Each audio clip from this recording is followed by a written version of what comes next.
Bezaleel membuat tabut itu dari kayu penaga, 2,5 hasta panjangnya, 1,5 hasta lebarnya, dan 1,5 hasta tingginya. Disalutnyalah itu dengan emas murni dari dalam dan dari luar, dan dibuatnyalah bingkai emas sekelilingnya. Dituangnyalah 4 gelang emas untuk tabut itu pada keempat penjurunya, yaitu 2 gelang pada rusuknya yang satu dan 2 gelang pada rusuknya yang kedua. Dibuatnyalah kayu pengusung dari kayu penaga, dan disalutnyalah itu dengan emas.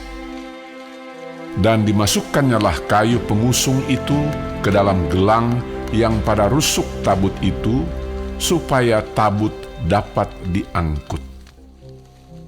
Dibuatnyalah tutup pendamaian dari emas murni, 2,5 hasta panjangnya dan 1,5 hasta lebarnya.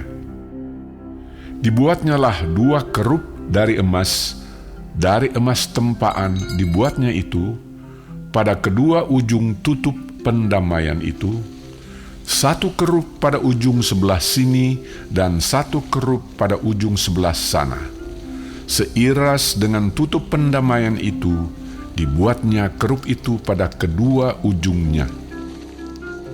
Kerup-kerup itu mengembangkan kedua sayapnya ke atas.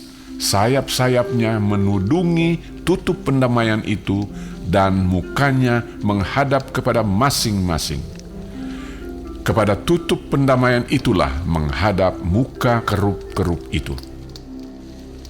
Dibuatnyalah meja itu dari kayu penaga, 2 hasta panjangnya, 1 hasta lebarnya, dan 1,5 hasta tingginya. Disalutnyalah itu dengan emas murni, dan dibuatnya bingkai emas sekelilingnya. Dibuatnyalah sekelilingnya jalur pinggir yang setapak tangan lebarnya, dan dibuatnya bingkai emas sekeliling jalur pinggirnya itu.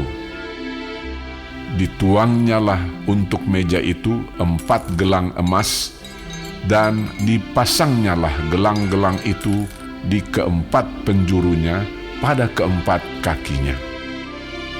Dekat ke jalur pinggirnyalah gelang itu, yakni tempat memasukkan kayu pengusung, supaya meja itu dapat diangkut.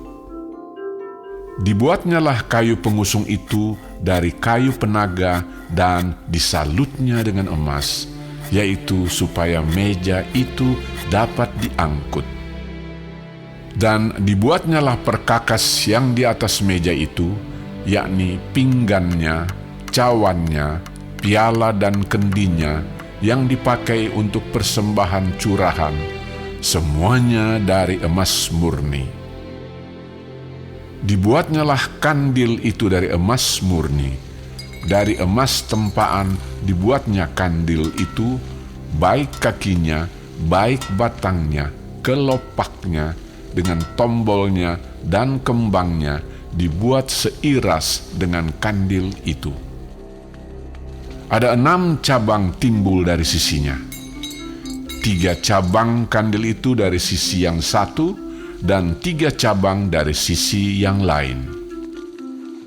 3 kelopak yang berupa bunga badam pada cabang yang satu, dengan tombol dan kembangnya, dan 3 kelopak yang serupa pada cabang yang lain, dengan tombol dan kembangnya.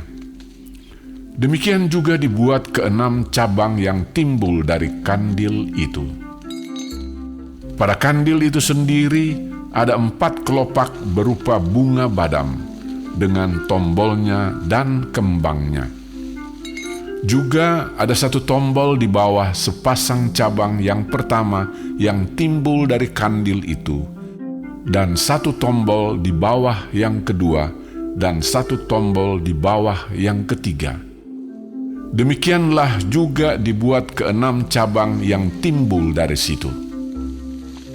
Tombol dan cabang itu timbul dari kandil itu, dan semuanya itu dibuat dari sepotong emas tempaan yang murni. Dibuatnyalah pada kandil itu 7 lampu dengan sepitnya dan penadahnya dari emas murni. Dari 1 talenta emas murni dibuatnyalah kandil itu dengan segala perkakasnya. Dibuatnyalah mesbah pembakaran ukupan itu dari kayu penaga, sehasta panjangnya dan sehasta lebarnya, 4 persegi, tetapi 2 hasta tingginya. Tanduk-tanduknya seiras dengan mesbah itu. Disalutnyalah itu dengan emas murni, bidang atasnya dan bidang-bidang sisinya sekelilingnya, serta tanduk-tanduknya. Dibuatnyalah bingkai emas sekelilingnya. Dibuatnyalah 2 gelang emas untuk mesbah itu di bawah bingkainya, pada kedua rusuknya, pada kedua bidang sisinya, sebagai tempat memasukkan kayu pengusung, supaya dengan itu mesbah dapat diangkut. Dan dibuatnyalah kayu pengusung itu dari kayu penaga dan disalutnya dengan emas. Dan dibuatnyalah minyak urapan yang kudus itu dan ukupan murni dari wangi-wangian, seperti buatan seorang tukang campur rempah-rempah.